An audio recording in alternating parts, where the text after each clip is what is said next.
Welcome to concept classes Balidih Bokaro. आप सभी का स्वागत है। आज हम लोग 3, 4 और 5 जुलाई का करंट अफेयर देखेंगे। आते हैं आज के पहले क्वेश्चंस पे। किस राज्य ने कोरोना वायरस से लड़ने के लिए और इम्यूनिटी बढ़ाने के लिए विटामिन सी से भरपूर फल को फ्री में बांटने का निर्णय लिया है? इस क्वेश्चन का आंसर है त्रिपुरा। ठीक है, देखिए त्रिपुरा गवर्नमेंट ने प्रत्येक शनिवार को 12 से 4 बजे के बीच, ठीक है, फ्री में विटामिन सी से भरपूर फल को बांटने का निर्णय लिया है। ठीक है, और प्रायोरिटी हमेशा याद रखिएगा, आंवला को दिया गया है और अनानास को दिया गया है जो विटामिन सी से भरपूर होते हैं। वहाँ के सीएम का नाम क्या है? विप्लव देव। और गवर्नर कौन है? रमेश बायस। ओके, आप देख सकते हैं त्रिपुरा को। त्रिपुरा 3 और बांग्लादेश से घिरा हुआ है। देखिए 3 साइड से किससे घिरा हुआ है? बांग्लादेश से घिरा हुआ है, इसीलिए इसका नाम त्रिपुरा पड़ा है। ओके, आते हैं आज के दूसरे क्वेश्चन पे। व्लादिमीर पुतिन किस वर्ष तक रूस के प्रधानमंत्री, यहाँ होना चाहिए राष्ट्रपति बने रहेंगे? ठीक है, तो इस क्वेश्चन का आंसर है 2036 तक। देखिए 2024 में उनका कार्यकाल समाप्त होने वाला था। कब समाप्त होने वाला था? 2024 में। परंतु वहाँ की संसद से उन्होंने 2 बार के लिए एक बिल पास कराया जिसका 73% पक्ष में वोट गया। ठीक है, तो वे अगले 2 कार्यकाल तक वहाँ के राष्ट्रपति बने रहेंगे। याद रखिएगा, वहाँ पे राष्ट्रपति का कार्यकाल कितने वर्ष का होता है? 6 वर्ष का होता है। राष्ट्रपति का कार्यकाल रशिया में कितने वर्ष का होता है? 6 वर्ष का होता है, जिस कारण वो उनका कार्यकाल 12 वर्ष तक बढ़ गया और वे 2036 तक वहाँ के राष्ट्रपति बने रहेंगे। ओके, आते हैं क्वेश्चन नंबर तीसरे पे। किस देश ने हांगकांग के लोगों को अपनी नागरिकता की पेशकश की है? तो इस क्वेश्चन का आंसर है ब्रिटेन। देखिए आपको पता होना चाहिए कि 1942 के पहले अफीम युद्ध में चीन को हराकर ब्रिटेन ने पहली बार चाइना पे कब्जा कर लिया था, जिसमें हांगकांग ब्रिटेन के अधीन हो गया था। ठीक है, उसके बाद 1997 में चीन को हांगकांग सौंपा गया और यह कहकर सौंपा गया कि वहाँ की स्वतंत्रता और स्वायत्तता बरकरार रहनी चाहिए। परंतु चीन ने एक नेशनल सिक्योरिटी लॉ, एक बिल पास किया हांगकांग के लिए, जो वहाँ के स्वतंत्रता का हनन करता है, जिस कारण ऐसा कदम उठाया है ब्रिटेन कि वहाँ के लोगों को अपना नागरिकता का पेशकश किया है। ओके, आते हैं आज के चौथे क्वेश्चन पे। किस एयरलाइन ने डॉक्टर एवं नर्स को हवाई यात्रा 2020 तक के लिए 25% तक की छूट का ऐलान किया है? तो इस क्वेश्चन का आंसर है इंडिगो। देखिए इंडिगो कोरोना वायरस के चलते जितने भी डॉक्टर्स हैं और नर्स हैं उनकी हवाई यात्रा में 25% तक का छूट का ऐलान किया है। ओके, आते हैं आज के क्वेश्चन नंबर 5 पे। एवर्टन विक्स का निधन हो गया। विक किस खेल से संबंधित है? तो इस क्वेश्चन का आंसर है क्रिकेट। याद रखिएगा, ये वेस्ट इंडीज के प्लेयर थे और ये 3 बार वर्ल्ड कप विजेता टीम के हिस्सा रह चुके हैं। ओके, आते हैं क्वेश्चन नंबर 6 पे। किस भारतीय युवक को डायना अवार्ड से सम्मानित किया गया है? तो इस क्वेश्चन का आंसर है नीरज मुर्मू। देखिए नीरज मुर्मू याद रखिएगा झारखंड के हैं। कहाँ से? झारखंड के गिरिडीह जिले के। कहाँ के? गिरिडीह जिले के। आपको पता होना चाहिए डायना अवार्ड क्या है। तो डायना अवार्ड देखिए 9 से 25 वर्ष के युवा को प्रदान किया जाता है जो समाज में असाधारण काम किए हों। ठीक है, तो आपको पता होना चाहिए नीरज मुर्मू जो है, ठीक है, वो बचपन बचाओ आंदोलन के हिस्सा रहे। इनका लाइफ भी ऐसा ही था, ये मजदूरी करते थे। तो बचपन बचाओ आंदोलन याद रखिए कैलाश सत्यार्थी के द्वारा चलाया गया था। 2015 में इन्हें नोबेल पुरस्कार भी मिला है, जिससे इनको मजदूरी से निकाला गया और ये खुद पढ़ाई करने लगे, ग्रेजुएट भी हुए और लोगों के लिए भी यही काम करते हैं, जिस कारण इन्हें डायना अवार्ड से सम्मानित किया गया है। डायना अवार्ड याद रखिए यूके के द्वारा दिया जाता है। किसके द्वारा दिया जाता है? यूके के द्वारा। चलिए आते हैं क्वेश्चन नंबर 7 पे। भारत सरकार ने कितने वर्ष से अधिक वर्ष के आयु के लोगों को मतदान पत्र से वोट देने का विकल्प दिया है? इस क्वेश्चन का आंसर है 65। देखिए आपको पता होना चाहिए पहले 80 साल से अधिक व्यक्ति को पोस्टल बैलेट से वोट देने का अधिकार है था, परंतु कोरोना महामारी के चलते इस वर्ष कितना कर दिया गया इसको? 65 वर्ष से अधिक। 65 वर्ष से कोई भी व्यक्ति जो है वो मतदान पत्र से या पोस्टल वोटल से वोट दे सकते हैं। ठीक है, आपको ये पता होना चाहिए कि इलेक्शन कमीशन का स्थापना कब हुआ? 25 जनवरी 1950 को, इसलिए 25 जनवरी को क्या मनाया था? National voters day. किस आर्टिकल में इसका डिफाइन किया गया? आर्टिकल 324 में। इनके पहले चेयरमैन का नाम क्या है? सुकुमार सिंह। और याद रखिएगा भारत के वर्तमान मुख्य चुनाव आयुक्त कौन है? सुनील अरोड़ा। ओके, किस खिलाड़ी को विजडन पत्रिका द्वारा 21वीं सदी का भारत का सबसे मूल्यवान टेस्ट खिलाड़ी माना गया है? तो इस क्वेश्चन का आंसर है रविंद्र जडेजा। देखिए रविंद्र जडेजा ऑलराउंडर है और इन्हें 21वीं सदी का भारत का सबसे मूल्यवान खिलाड़ी माना गया है। ठीक है, याद रखिएगा इसका निक नेम है सर रविंद्र जडेजा। ओके, आते हैं क्वेश्चन नंबर 9 पे। भारत के किस राज्य में ई ग्रंथालय का उद्घाटन किया है? तो इस क्वेश्चन का आंसर है उत्तराखंड। देखिए उत्तराखंड में ई ग्रंथालय का उद्घाटन किया गया है। ई ग्रंथालय है क्या? देखिए ई ग्रंथालय में 35 लाख बुक्स को जोड़ा गया है। ठीक है, और जितना भी यूनिवर्सिटी है और जितने भी कॉलेजेस हैं उनको एकीकृत किया गया है, एक प्लेटफॉर्म दिया गया है लाइब्रेरी के रूप में। ठीक है, और वहाँ के सीएम का नाम क्या है? याद रखिएगा त्रिवेंद्र सिंह रावत। गवर्नर कौन है? बेबी रानी मौर्य। याद रखिएगा अभी वहाँ पे समर कैपिटल का निर्माण किया गया है जो कहाँ पे है? गैरिसन पे है। ओके, ऐसे नॉर्मली उसका कैपिटल क्या है? देहरादून। आते हैं क्वेश्चन नंबर 10 पे। किस बैंक ने ई किसान धन ऐप को लॉन्च किया है? तो इस क्वेश्चन का आंसर है HDFC। HDFC याद रखिए किसान धन ऐप को लॉन्च किया है। ठीक है, ई किसान धन ऐप क्या है? तो ई किसान धन ऐप किसान क्रेडिट कार्ड, किसान को कैसे लोन मिलता है, ये सब की जानकारी तो प्रदान करेगा ही, साथ ही साथ मौसम संबंधी घटनाएं, मौसम जानकारी, फर्टिलाइजर की जानकारी भी प्रदान करेगा। ओके, HDFC का पूरा नाम क्या होता है? Housing development financial corporation. Okay, चले आते हैं क्वेश्चन नंबर 11 पे। श्रीकांत माधव वैद्या को किस भारतीय महारत्न कंपनी का चेयरमैन बनाया गया है? इस क्वेश्चन का आंसर है IOCL। IOCL का पूरा नाम क्या होता है? Indian Oil Corporation Limited. आते हैं क्वेश्चन नंबर 12 पे। The future of the higher education नामक बुक किसके द्वारा लॉन्च की गई है? तो इस क्वेश्चन का आंसर है वेंकैया नायडू। देखिए वेंकैया नायडू ने यह बुक CA पल्लभाभी राम द्वारा लिखी गई है जिसे लॉन्च किया है। यह बुक क्या है? तो यह बुक डिजिटल शिक्षा को बढ़ावा देने के लिए लिखा गया है। ओके, आते हैं क्वेश्चन नंबर 13 पे। किस संस्थान ने दिल्ली में बनाए गए कोविड-19 के 1000 बेड वाले हॉस्पिटलों के वार्डों का नाम गलवान घाटी के शहीदों के नाम पर रखा है? तो इस क्वेश्चन का आंसर है DRDO। देखिए DRDO जितना भी गलवान घाटी में शहीद हुए थे, ठीक है, उनके नाम पे दिल्ली में जो हॉस्पिटल बना है 1000 बेड वाला, उसके वार्डों का नाम रखा है। ठीक है, तो DRDO क्या है पहले इसके बारे में जानते हैं। Defence research and development organisation. इसकी स्थापना 1958 में हुई थी और इनके चेयरमैन कौन है? डॉक्टर सतीश रेड्डी। और ये जो हॉस्पिटल है दिल्ली में बना है उसका नाम क्या है? सरदार वल्लभ भाई हॉस्पिटल। 1000 बेड है इसमें, याद रखिएगा।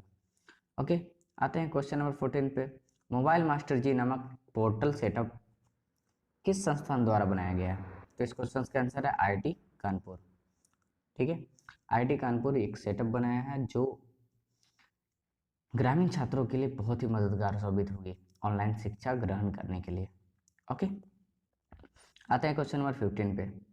प्रसिद्ध कोरियोग्राफर सरोज खान का निधन हो गया है, इन्हें कितनी बार नेशनल अवार्ड मिला है? तो इस क्वेश्चन का आंसर है 3 टाइम्स। देखिए सरोज खान अभी निधन हो गया है, याद रखिएगा ये कोरियोग्राफर थे। ठीक है, और इन्हें 3 बार नेशनल अवार्ड मिला है। पहली बार नेशनल अवार्ड मिला था 2002 के देवदास के एक सॉन्ग थे डोला रे डोला के लिए, और दूसरा श्रृंगारम एक मूवी था उसके लिए, और तीसरा जब वी मेट मूवी के लिए। ओके, आते हैं क्वेश्चन नंबर 16 पे। कौन सा शहर कोरोना अपशिष्ट के लिए पीले रंग के कूड़ेदान स्थापित करेगा? इस क्वेश्चन का आंसर है इंदौर।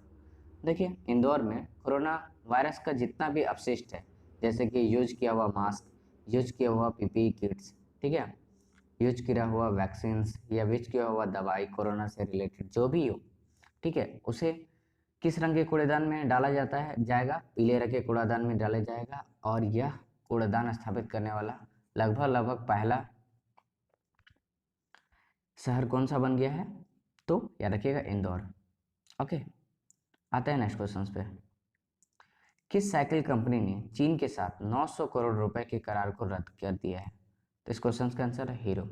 देखिए हीरो साइकिल, ठीक है, 900 करोड़ का करार चीन के साथ रद्द कर दिया है। आपको पता होना चाहिए चीन के साथ अभी टेंशन चल रहा है जिसके कारण चीनी सामग्रियों का बहिष्कार किया जा रहा है, जिसके कारण हीरो कंपनी ने 900 करोड़ रुपए का करार रद्द कर दिया है। ओके, आते हैं क्वेश्चन नंबर 18 पे। किस सोशल मीडिया द्वारा इट्स बिटवीन यू अभियान शुरू किया गया है? तो इट्स बिटवीन यू अभियान पहले है क्या ये जानते हैं।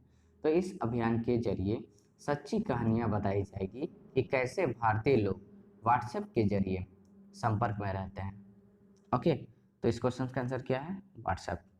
याद रखिए, व्हाट्सएप का स्थापना कौन किया है? जॉन कॉम कब किए थे? 2009 ईस्वी में। ओके, आते हैं क्वेश्चन नंबर 19 पे। धन्वंतरी रथ की शुरुआत किस शहर में की गई है? तो इस क्वेश्चन का आंसर है अहमदाबाद। देखिए, अहमदाबाद में धन्वंतरी रथ की शुरुआत की गई है। धन्वंतरी रथ है क्या? तो एक मोबाइल वैन है जो गैर कोविड मीन्स जो कोरोना वायरस से रिलेटेड नहीं है, ठीक है, वैसा स्वास्थ्य देखभाल की वस्तुओं को सप्लाई करेगा, ठीक है, जो कोरोना वायरस से रिलेटेड नहीं है। तो यार क्या धन्वंतरी रथ की शुरुआत कहाँ की गई? तो अहमदाबाद। ओके, आते हैं क्वेश्चन नंबर 20 पे। डीडी न्यूज की संस्कृत पत्रिका वार्तावली के कितने वर्ष पूरे हो गए हैं? इस क्वेश्चन का आंसर है 5 वर्ष। देखिए, वार्तावली के 5 वर्ष पूरे हो गए हैं, जिसके लिए प्रधानमंत्री नरेंद्र मोदी जी ने बधाई दी। यह संस्कृत पत्रिका है, याद रखिएगा, संस्कृत पत्रिका है जो डीडी न्यूज के द्वारा प्रकाशित किया जाता है। चलिए आते हैं क्वेश्चन नंबर 21 पे। लिन डैन ने संन्यास ले लिया है, वे किस देश से संबंधित है? तो इस क्वेश्चन का आंसर है चाइना। देखिए, लिन डैन है कौन, पहले जानिए। तो वे बैडमिंटन के खिलाड़ी है जिसे शटलर बोला जाता है। 2 बार के ओलंपिक गोल्ड मेडलिस्ट है और 5 बार के वर्ल्ड चैंपियन है, ठीक है। इनका एक उपनाम है, वह क्या है? Super Dan. क्या है? Super Dan. चलिए आते हैं क्वेश्चन नंबर 22 पे। भारत का पहला देसी सोशल मीडिया ऐप लॉन्च किया जाएगा, जिसका नाम क्या है? तो देखिए, इस क्वेश्चन का आंसर है एलिमेंट्स। देखिए, भारत का पहला देसी सोशल मीडिया ऐप होगा, इसे हमारे उपराष्ट्रपति वेंकैया नायडू के द्वारा लॉन्च किया जाएगा, ठीक है। चलिए आते हैं क्वेश्चन नंबर 23 पे। यूनाइटेड नेशंस यूनिवर्सिटी के रिपोर्ट के अनुसार 2020 से 2030 तक ई वेस्ट में कितने प्रतिशत की वृद्धि होगी? तो इस क्वेश्चन का आंसर है 38। देखिए, 2020 से 2030 तक 38% वृद्धि होने के चांसेस हैं ई वेस्ट में। तो ई वेस्ट क्या होता है? Electronic waste. जैसे कि कंप्यूटर आप यूज कर लिए, वो खराब हो गया, वो आप बना नहीं रहे हैं, तो वो क्या हुआ? Electronic waste. मोबाइल यूज हो गया, उसके बाद आप उसको बना नहीं रहे हैं, फेंका हुआ है, तो वो क्या है? ई वेस्ट। खराब हुआ कोई भी इलेक्ट्रॉनिक्स आइटम्स क्या कहलाता है? ई वेस्ट। तो ई वेस्ट के मामले में पहला देश कौन है? चाइना, दूसरा अमेरिका और भारत तीसरे स्थान पर है। चले आते हैं क्वेश्चन नंबर 24 पे। टॉप्स स्कीम की शुरुआत कब हुई थी? तो इस क्वेश्चन का आंसर है 2014, ठीक है, 2014। टॉप्स क्या है? टॉप्स का पूरा नाम होता है टारगेट ओलंपिक पोडियम स्कीम। देखिए, इसमें 9 गेम को शामिल किया गया था और इसमें पहचान किया जाता था ऐसे खिलाड़ी को जो ओलंपिक में अच्छे प्रदर्शन कर सकते थे। पहले ये सिर्फ सीनियर खिलाड़ी के लिए लागू था, लेकिन अब यह जूनियर खिलाड़ी के लिए भी लागू हो गया है, इसीलिए यह स्कीम चर्चा में है। और याद रखिएगा, हमारे खेल मंत्री कौन है? तो किरण रिजिजू, ठीक है। और याद रखिएगा, अभी जितने भी एथलीट है और उसके कोचों का जो ईयर तय किया गया है वो 4 ईयर तय किया है। कोचों का कार्यकाल कितना ईयर्स तय किया गया है? 4 ईयर्स, ठीक है, क्योंकि 4 ईयर्स में ओलंपिक्स होता है, इसलिए इसे 4 ईयर्स तय किया गया है। ओके, आते हैं क्वेश्चन नंबर 25 पे। प्रेरक दौड़ सम्मान किस क्षेत्र से संबंधित है? याद रखिएगा, स्वच्छता सर्वे 2019 में एक नया सम्मान स्थापित किया गया है जिसका नाम है प्रेरक दौड़ सम्मान। प्रेरक दौड़ सम्मान में प्लेटिनम, स्वर्ण, रजत, कांस्य और आकांक्षी 5 टाइप बनाया गया है, जिसमें प्रत्येक में 3-3 शहर का नाम आएगा जो उस दौरान सबसे अच्छा कार्यरत है, ठीक है। तो इस क्वेश्चन का आंसर है स्वास्थ्य। याद रखिएगा, स्वच्छता सर्वे 2020 के लिए यह सम्मान का विकसित किया गया है। ओके, आते हैं क्वेश्चन नंबर 26 पे। जिन कोस्टेक्स एडवर्ड फिलिप के इस्तीफे के पश्चात किस देश के प्रधानमंत्री बन गए हैं? तो इस क्वेश्चन का आंसर है फ्रांस। देखिए, एडवर्ड फिलिप ने इस्तीफा दे दिया था, उसके बाद जिन कोस्टेक्स को वहाँ का प्रधानमंत्री बनाया जाएगा। तो कहाँ का प्रधानमंत्री बनाया जाएगा? फ्रांस का, ठीक है। याद रखिए, फ्रांस के राष्ट्रपति कौन है? Emmanuel Macron. ओके, आते हैं क्वेश्चन नंबर 27 पे। किस राज्य में विश्व का तीसरा सबसे बड़ा स्टेडियम बनाया जाएगा? तो इस क्वेश्चन का आंसर है राजस्थान। देखिए राजस्थान में तीसरा सबसे बड़ा स्टेडियम बनाया जाएगा। तो वर्तमान में सबसे बड़ा स्टेडियम कौन है? तो मोटेरा। मोटेरा स्टेडियम कहाँ है? गुजरात में। ठीक है, इसकी कैपेसिटी कितनी है? 1.1 लाख। ओके। दूसरा सबसे बड़ा स्टेडियम कौन सा है? Melbourne cricket ground. कहाँ पे है? ऑस्ट्रेलिया। ठीक है, इसकी कैपेसिटी कितनी है? 1 लाख।